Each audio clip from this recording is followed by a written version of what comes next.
Dr. Yuki Nam wiped the sweat from her forehead as she stared at the massive stone door in front of her. The red dust of Kepler 442b covered everything, making her white research suit look like it had been dipped in rust. She had been digging on this dead planet for 3 months now, but today felt different. "The readings are off the charts," said Kethera, her Velthan partner. The tall, crystal-like alien clicked her sharp fingers against her datapad. "This structure is at least 50,000 years old, but the energy signatures are still active." Yuki nodded and looked at the third member of their team. Flux 7 was a morphic being, which meant it looked like a cloud of green gas most of the time. Right now it was excited, which made its form dance and swirl faster than usual. "Ancient technology," Flux 7 said in its whispering voice. "This could be the biggest find in galactic history." Yuki felt her heart beat faster. The ancients were a mystery that had puzzled scientists for centuries. They had left ruins on dozens of planets, but no one knew who they were or where they had gone. Most of their technology was so advanced that even today's best scientists could barely understand it. Commander Dae-Ho Park's voice crackled through her radio. "Dr. Nam, we're getting some strange readings from orbit. Are you sure it's safe down there?" "We're fine, Commander," Yuki replied. "Just keep the ship ready for a quick exit if we need it." Dae-Ho was the military liaison for their expedition. He was a good man, but he worried too much. Yuki understood why. Humans had only been part of the galactic community for 150 years. They were still the new kids, and many of the older species thought humans were too young and reckless for important missions like this. The stone door had symbols carved into it that seemed to shift and change when Yuki wasn't looking directly at them. Dr. Inha Lee, their language expert, was taking pictures and making notes as fast as she could. "I've never seen anything like this," Inha said. "The symbols look familiar, but I can't place them. It's like trying to remember a dream." Yuki placed her hand on the door. It was warm, which was impossible. This planet had been dead for millions of years. There was no atmosphere, no heat source, and no life. Yet the door felt alive under her touch. Suddenly, the symbols began to glow with a soft blue light. The 3 team members stepped back as the massive door started to slide open without making any sound. "Commander Park," Yuki called into her radio. "The door just opened. We're going inside." "Negative," Dae-Ho's voice was sharp. "Wait for backup." But Yuki was already walking through the doorway. She couldn't help herself. Something was pulling her forward like a voice calling her name. Inside, the chamber was huge.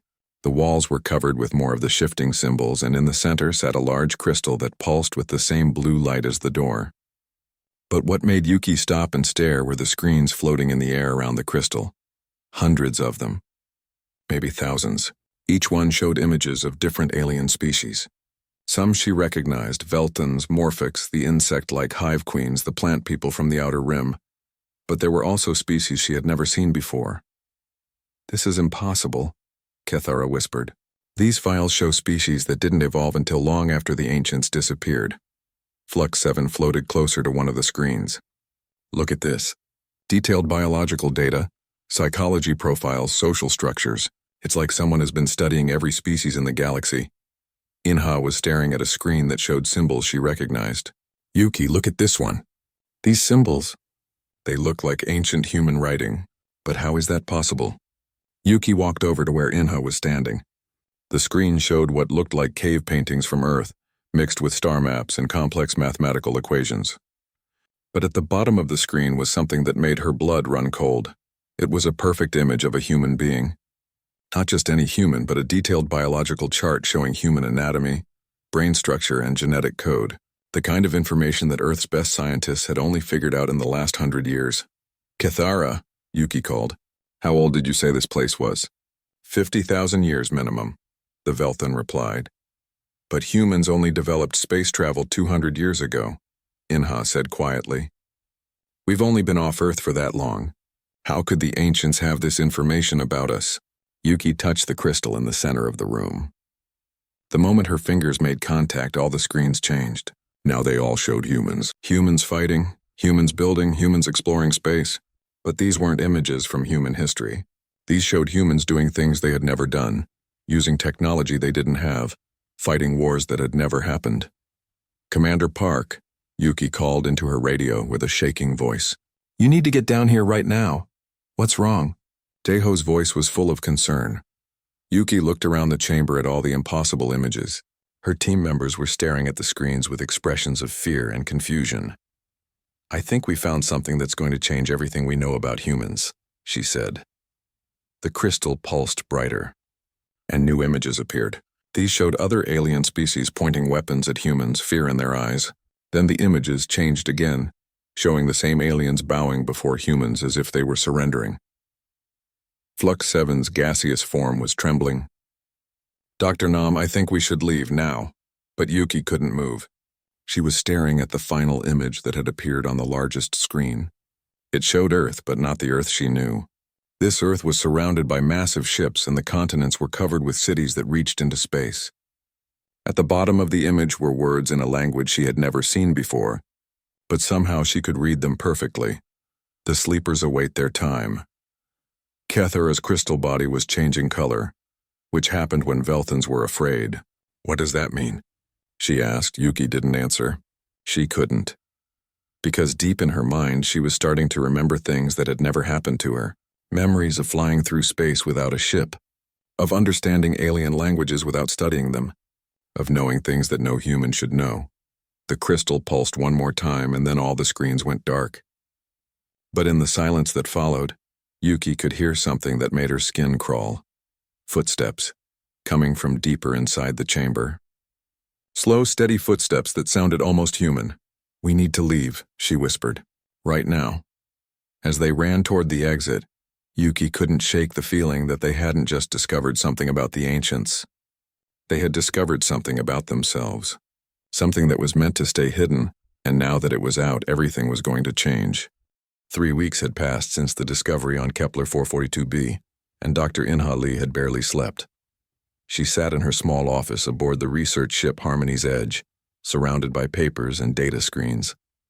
The ancient symbols seemed to dance before her tired eyes, but she was finally starting to understand them.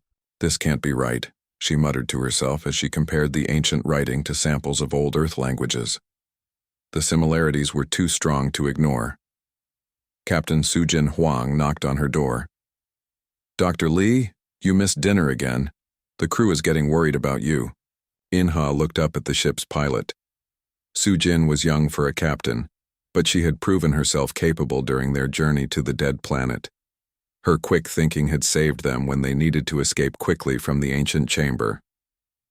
"Sujin, look at this," Inha said, pointing to her screens. "These ancient symbols match patterns from human languages that died out thousands of years ago. Languages that existed long before humans ever left Earth."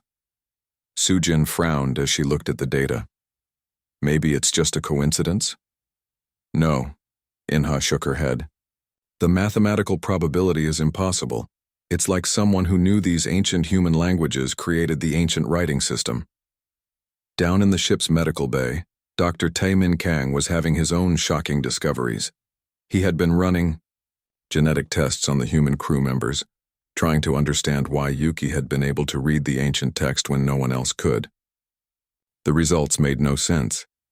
According to his equipment, every human on the ship had genetic markers that shouldn't exist. Markers that seemed to be artificial, like someone had designed them. Commander Daeho Park entered the medical bay just as Taemin was staring at his latest test results. "Doctor, I need to ask you something," Daeho said. "Have you been having strange dreams since we left that planet?" Taemin looked up, surprised. "Actually, yes. Dreams about flying through space, about understanding alien technology I've never seen before." "Why?" "Because half the crew is reporting the same thing," Daeho replied. "And it's not just dreams. Lieutenant Kim solved a complex navigation problem yesterday using math she claims she never learned. Engineer Park fixed our quantum drive using techniques that aren't in any manual. In the ship's main lab, Yuki was working with their alien team members to translate more of the ancient data. But the mood had changed completely since their discovery. Kethera and Flux 7 were no longer excited about their find. Instead, they seemed nervous and suspicious. "The data doesn't make sense," Kethera said, her crystal body flickering with anxious colors. "According to these files, humans have been observed for thousands of years, but your species only achieved spaceflight recently." Flux 7's gaseous form was moving in tight, worried circles. There are tactical analysis files here that match human military strategies perfectly. Strategies that were supposedly developed independently by your people. Yuki felt a chill run down her spine. What kind of tactical analysis? Everything, Flux 7 replied. How humans fight, how they negotiate, how they solve problems.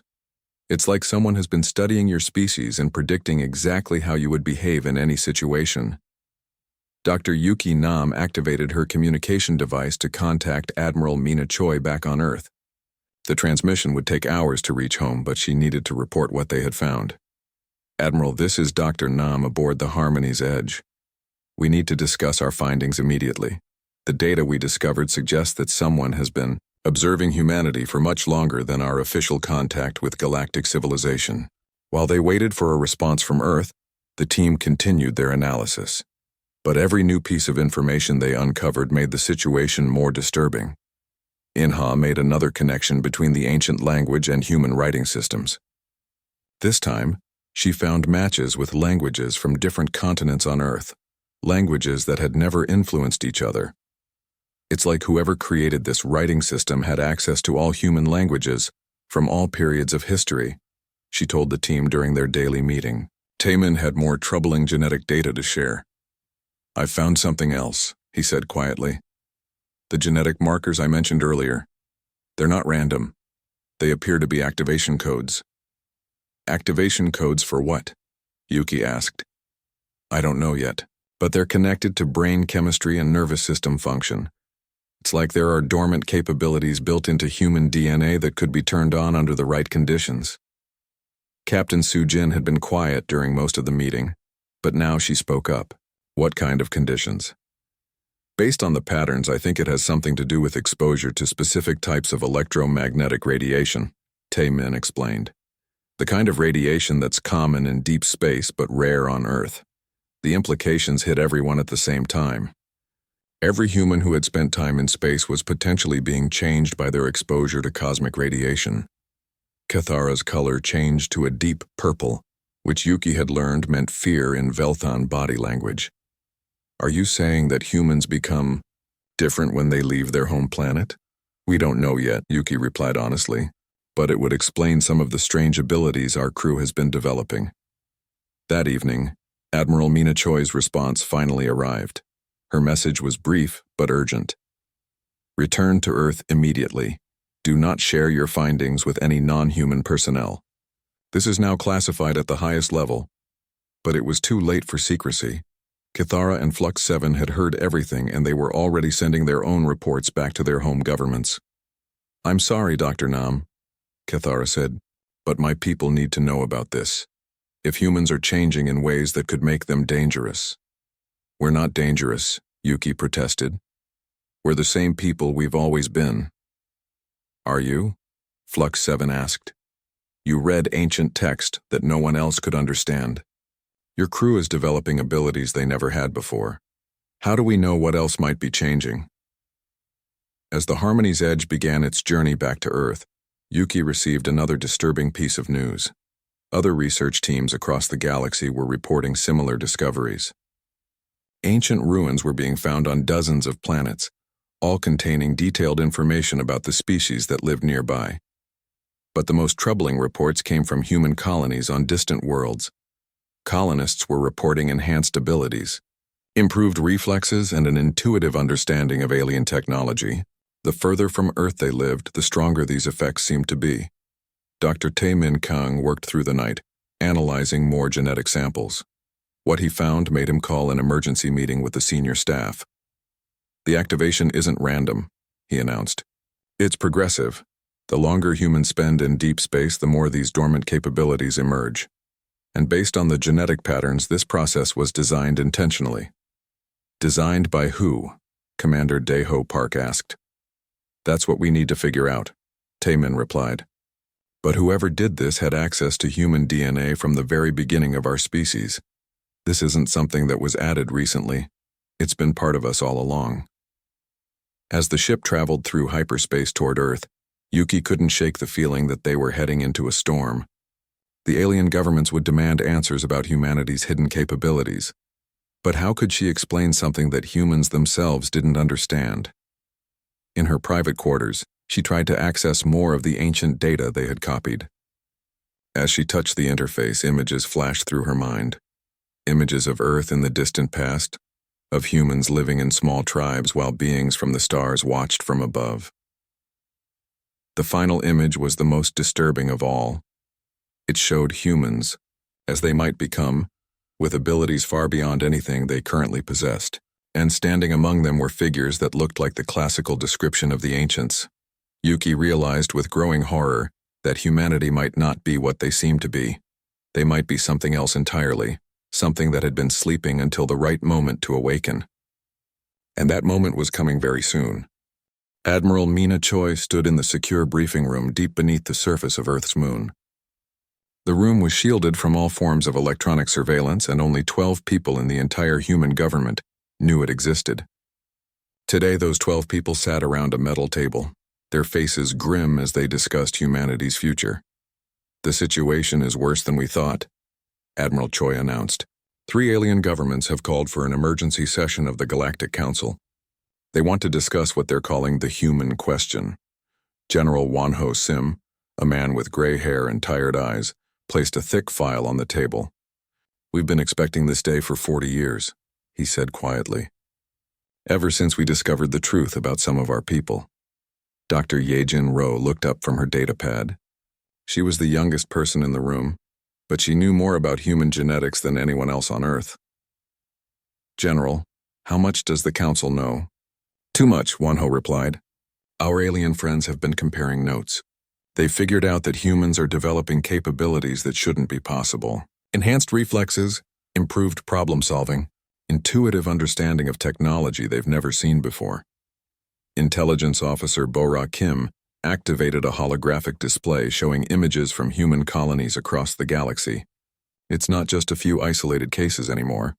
Every human settlement outside the solar system is reporting similar changes. The pattern is clear to anyone who knows what to look for. Admiral Choi walked to the window that showed Earth hanging in the void below. "Gentlemen, ladies, it's time to share what we know. Dr. Ro, please brief the team on Project Deep Sleep." Dr. Yejin Ro stood and activated another hologram, this one showing a complex genetic map. 43 years ago, during the early days of human space exploration, we discovered something unusual about a small group of colonists on Mars. They were performing at levels that should have been impossible. The genetic map zoomed in to show specific DNA sequences. These colonists had genetic markers that didn't match anything in our databases. When we investigated further, we found that less than 0.1% of Earth's population carried similar markers. "What kind of performance improvements?" asked Dr. Kim Tae-young, the government's chief science advisor. "Perfect memory recall," Dr. Ro replied. "Reaction times 3 times faster than normal humans. The ability to learn new languages in days instead of years. Most importantly, they seem to understand alien technology without any training." General Wonho opened his file and pulled out photographs. "We quietly recruited these individuals into special programs. They became our best diplomats, our most effective spies, our top researchers. We told ourselves they were just genetic anomalies, humans who had won the lottery of evolution." "But they weren't anomalies, were they?" Admiral Choi asked. "No," Dr. Ro said. "My research has shown that these capabilities are dormant in all humans. The colonists on Mars were just the first to be exposed to the activation trigger." She changed the hologram to show electromagnetic radiation patterns. Deep space contains specific types of cosmic radiation that are mostly blocked by Earth's atmosphere and magnetic field. Prolonged exposure to this radiation activates dormant genetic sequences in human DNA. Bora Kim leaned forward. "Are you saying that every human who spends time in space will develop these abilities?" "Eventually, yes," Dr. Ro confirmed. "The process is slow at first, but it accelerates over time.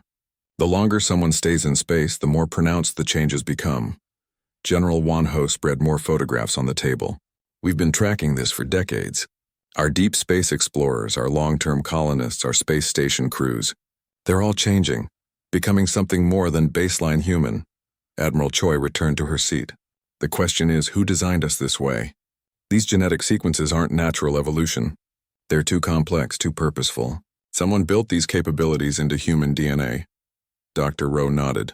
The patterns match what we've learned about ancient technology. Whoever the ancients were, they had a hand in creating modern humanity.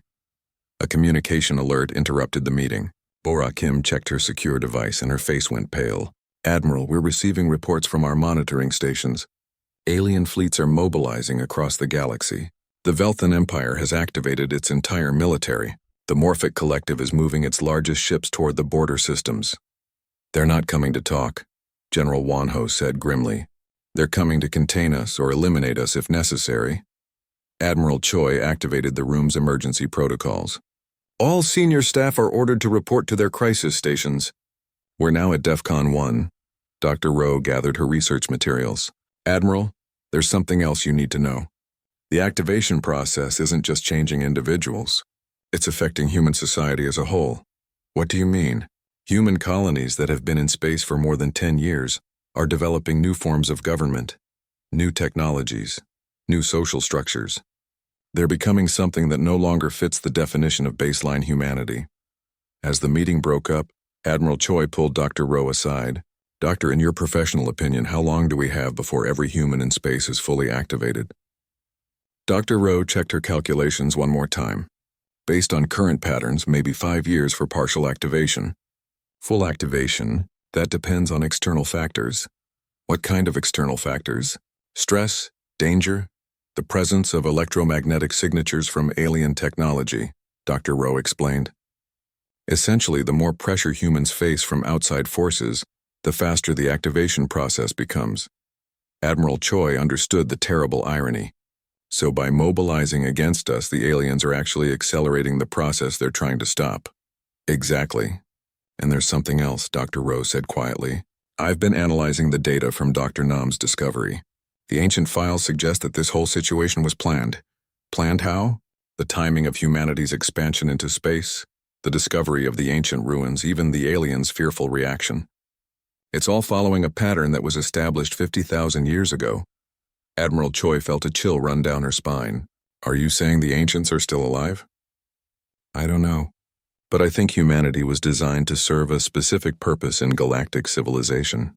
We just don't know what that purpose is yet. Meanwhile, in orbit around Earth, Captain Su-Jin Huang was experiencing the activation process firsthand. As her ship approached the planet, alarms began blaring throughout the fleet. Alien vessels were appearing at the edge of the solar system. Su-Jin found herself responding to the crisis with abilities she didn't know she possessed. She could calculate attack patterns in her head, predict enemy movements, and coordinate defensive formations with an intuitive understanding that surprised even her. Captain, her communications officer reported, we're receiving surrender demands from the alien fleet. They want all humans to submit to genetic, scanning and behavioral modification. Su-Jin looked at the tactical display showing hundreds of alien ships. Surrounding Earth, any normal human military would be overwhelmed by such a force, but as she studied the enemy formations, Su-Jin realized something that filled her with a mixture of excitement and terror. She wasn't seeing the aliens as an unstoppable threat.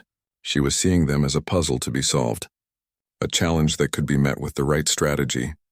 And somehow, deep in her mind, she already knew what that strategy would be. Send a message to all human ships, she ordered. Tell them to hold position and wait for further orders. This battle isn't going to be won with conventional weapons. As the alien fleets closed in on Earth, humans across the galaxy began to feel a strange awakening in their minds. Dormant capabilities that had been sleeping for 50,000 years started to stir, triggered by the very threat that was meant to contain them. The galaxy was about to discover that humanity was much more than they appeared to be. And that discovery would change everything. Captain Su-Jin Huang felt the change the moment the alien fleets entered Earth's solar system. It started as a tingling sensation in her head, like electricity running through her brain. Then suddenly she could see everything, not just with her eyes but with her mind. She understood the movement patterns of every alien ship, could predict their next actions before they made them, and somehow knew exactly how to counter their strategies. Captain, her navigation officer called out, I'm getting readings I've never seen before. It's like I can feel the gravity wells of every planet in the system. Sujin looked around her bridge and saw that her entire crew was experiencing similar changes. Their eyes were brighter, their movements more precise, and they were working together with a coordination that seemed almost telepathic. On the planet's surface, Dr. Yunseo was in her laboratory when the activation hit her. She had been studying a piece of alien technology for months without making any progress. Now as she looked at it again, she could understand exactly how it worked. It's not technology at all, she whispered to herself. It's biology and technology working together like a living machine. Within minutes, she was not only understanding the alien device but improving upon its design. Her hands moved across her workstation with impossible speed and precision, creating modifications that should have taken years of research. Across the galaxy, similar awakenings were happening to humans everywhere. Commander Hyunwoo Jeon was leading a small diplomatic mission on the Veltan homeworld when the change began. Suddenly he could read the emotions and intentions of every Veltan in the room. "Ambassador Kethavel," he said to the surprised Veltan leader, "you're planning to arrest my team and use us as hostages, but you're also afraid that harming humans might make the situation worse." The Veltan's crystal body flickered with shock. "How could you possibly know that?" Hyunwoo didn't answer because he was too busy processing the flood of information filling his mind. He could see the entire political structure of Veltan society, understand their fears about human development, and knew exactly what to say to ease their concerns. "Your people are afraid because you think humans are becoming a threat," he continued. "But you're wrong about what we're becoming. We're not your enemies. We're your solution." On Earth, Admiral Ji-hwan Lee was coordinating the planet's defense when reports started coming in from human settlements across the galaxy. The reports were all similar and equally impossible to believe. "Admiral," his communications officer reported, "Colony 7 just solved the energy crisis that's been plaguing the Morphic Collective for centuries. They did it in 3 hours. How is that possible?" "I don't know, sir. But they're saying they just understood how to fix it, like they remembered something they had forgotten." More reports flooded in. Human engineers on distant space stations were reverse engineering alien technology they had never seen before. Human doctors were curing diseases that had puzzled alien medical science for generations. Human negotiators were ending conflicts that had lasted for decades. Dr. Yunseo made her way to the government's crisis center, her mind still reeling from the information that seemed to be downloading itself into her consciousness. She found General Won Ho Sim coordinating Earth's response to the alien fleet. "General," she said, "I need to tell you what's happening to us." "I'm listening." "Doctor, the activation isn't just giving us enhanced abilities," she explained. "It's giving us access to knowledge that was already stored in our genetic code. Knowledge about every alien species in the galaxy." General Won Ho stared at her. "What kind of knowledge?" "Everything. Their biology, their psychology, their technology, their weaknesses, their needs. It's like someone studied every species in the galaxy and then programmed that information into human DNA." "The ancients," Won Ho said quietly. "Yes, but it's more than that. The ancients didn't just study these species. They designed us specifically to understand them, to help them, to guide them. We're not just humans who happen to have special abilities. We're a tool created for a specific purpose." Meanwhile, in space, Captain Sujin Huang was putting this new understanding to the test. Instead of preparing for battle against the alien fleet, she was implementing a strategy that made no sense to conventional military thinking. "Open a channel to all alien vessels," she ordered. "Captain, are you sure about this?" her first officer asked. "Trust me," Sujin replied, though she wasn't entirely sure why she was so confident. When the communication link opened, Sujin found herself speaking to the commanders of 6 different alien species. Normally, such a conversation would require multiple translators and hours of careful diplomacy. But now she understood each species perfectly. "Commanders," she began, "you came here because you're afraid of what humans are becoming. You think we're developing into a threat that needs to be contained or eliminated." The Velthan Fleet Commander, Keth Zor, responded first. "Your species is changing in ways that violate the natural order. You're becoming something that could dominate all other life in the galaxy." "You're right that we're changing," Sujin admitted. "But you're wrong about what we're becoming. We're not becoming your masters. We're becoming your partners." She activated a data transmission that began sending information to all the alien ships. Information about solutions to problems that had been plaguing their civilizations for centuries: the energy shortage, Affecting the Morphic Collective can be solved by adjusting their fusion reactors, using a simple modification that your own engineers missed, she continued. The population decline in the hive queen species can be reversed by introducing a specific combination of nutrients to their breeding chambers. As the information reached each fleet, the alien commanders found themselves staring at solutions they had been seeking for generations, solutions that humans had somehow developed in a matter of hours. Commander Hyunwoo Jeon was having a similar conversation on the Veltan homeworld. But instead of providing technological solutions, he was helping them understand something more fundamental. Your people have been isolated for too long, he told the Veltan Council. You've developed incredible crystal-based technology, but you've lost the ability to grow beyond your current limitations. You need other perspectives, other ways of thinking. And humans can provide this? Asked Ambassador Kethavel. Not just humans, Hyunwoo replied. We can help you connect with other species in ways you never imagined. We can serve as translators not just of language, but of thought and culture. Back on Earth, Dr. Yunseo Oh was working with a team of awakened humans to understand the full scope of their new abilities. What they discovered was both amazing and terrifying. We're not just developing enhanced intelligence, she reported to Admiral Choi. We're becoming living bridges between different forms of consciousness. We can understand how any intelligent species thinks and feels. And this was all planned by the ancients? Yes. They left us as a gift to the galaxy, but also as a safeguard. If any species became too aggressive or destructive, humans would awaken and be able to counter them. Not through force, but through understanding. As the standoff in Earth's solar system continued, something unexpected happened. The alien fleets began to stand down, not because they were defeated, but because they were beginning to understand what humans really were. The Morphic Collective commander, Flux Prime, sent a message to his government. The humans are not a threat to be contained. They are a resource to be embraced. The Veltan fleet commander made a similar report. These humans understand us better than we understand ourselves. They could help us solve problems we didn't even know we had. Captain Sujin Huang received a communication from Admiral Ji Huan Lee on Earth. Captain, the alien governments are requesting formal negotiations. They want to discuss a new framework for galactic cooperation. Sujin smiled, though she felt overwhelmed by the responsibility that was settling on humanity's shoulders. They had awakened to find themselves not as conquerors but as caretakers of galactic civilization. Tell them we're ready to talk, she replied. But first we need to understand what we've become. As humans across the galaxy continued to awaken to their true nature, they began to realize that their greatest challenge wasn't learning to use their new abilities. It was learning to bear the weight of being responsible for the well-being of every intelligent species in the galaxy. The ancients had given them a gift, but it came with a price. Humanity was no longer just another species trying to survive in a hostile universe. They were the galaxy's last hope for peace, understanding, and progress. And they were just beginning to understand what that meant.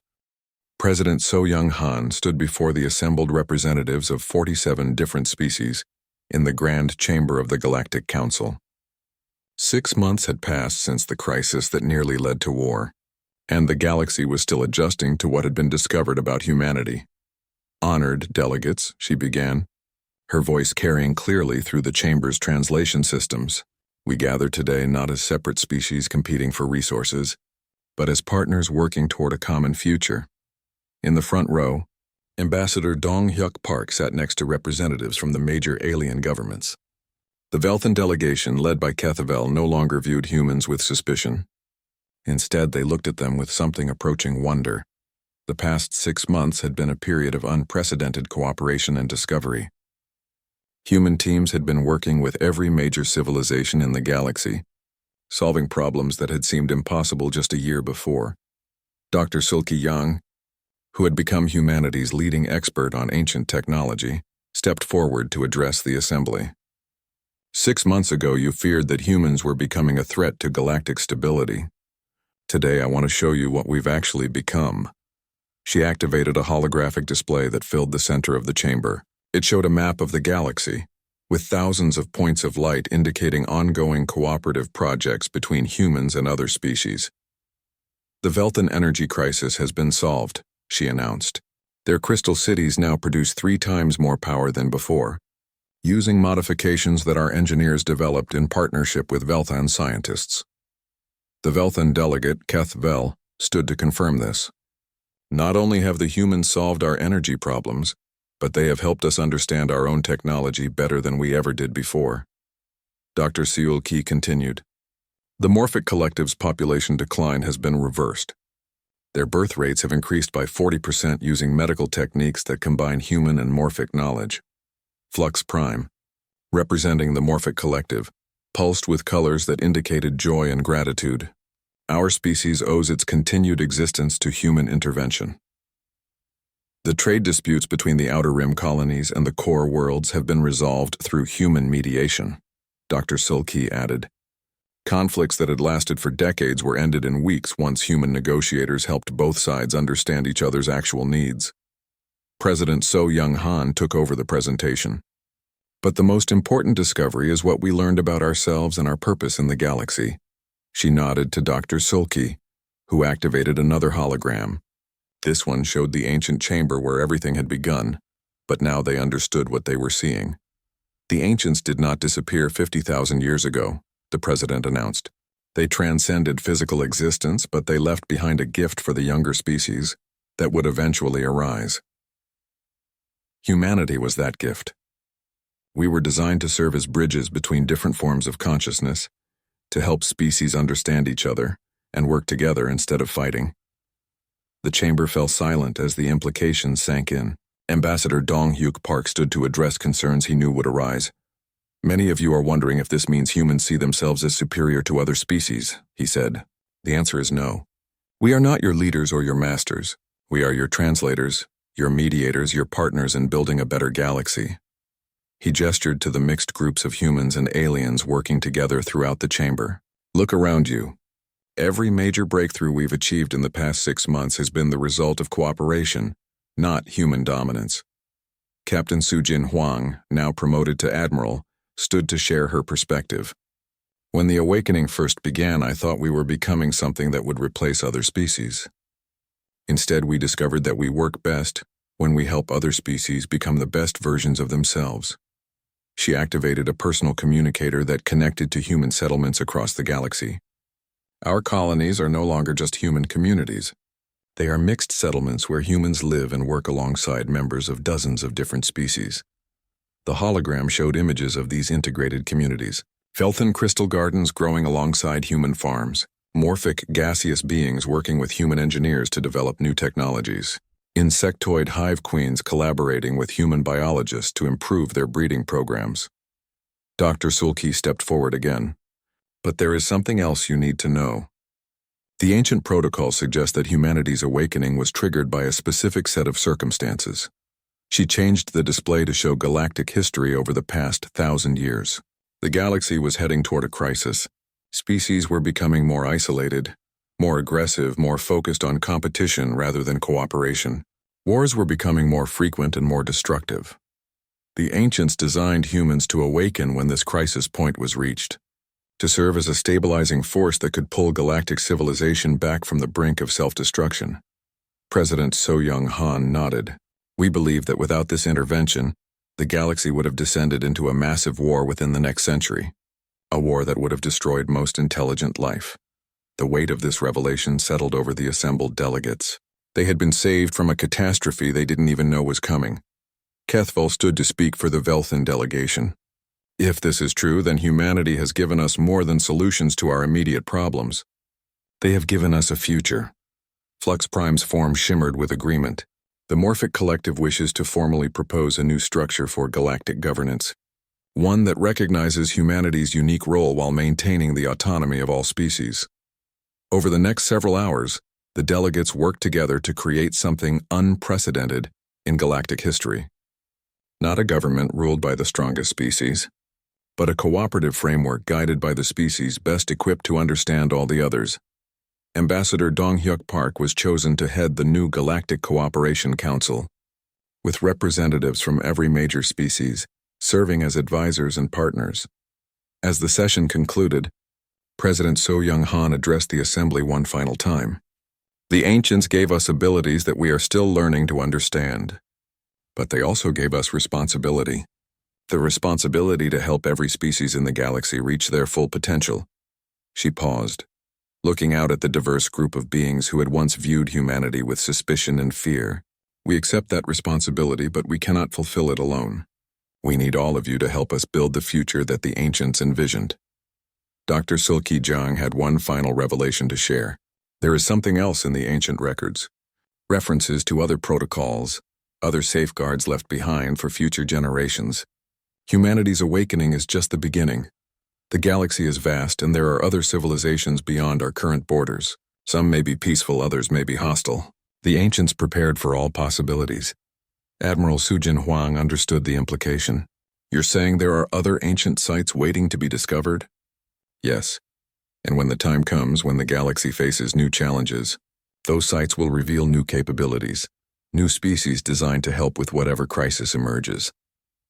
As the delegates filed out of the chamber, each carrying news of the new galactic order back to their homeworlds, Ambassador Dong Hyuk Park remained behind with the human leadership team. Are we ready for this? He asked quietly. The responsibility of guiding an entire galaxy? President So Young Han looked out at the stars visible through the chamber's transparent dome. I don't think anyone could be ready for something this big.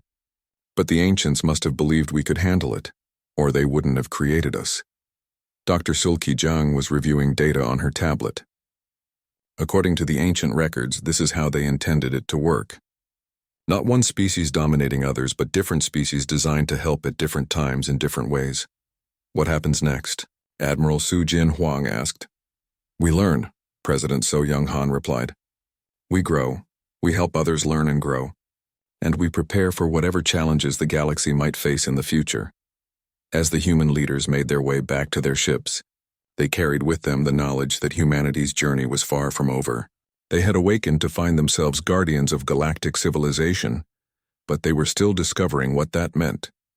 Behind them, in the depths of space, other ancient sites waited in silence. Some contained technologies that could heal entire worlds. Others held knowledge that could unlock the secrets of the universe itself. And when the time was right, when the galaxy needed them most, those sites would awaken new guardians to face new challenges. The ancients had planned for everything. They had left behind not just humanity, but an entire system of safeguards designed to ensure that intelligence and cooperation would always triumph over aggression and destruction. The galaxy was in good hands, and it always would be,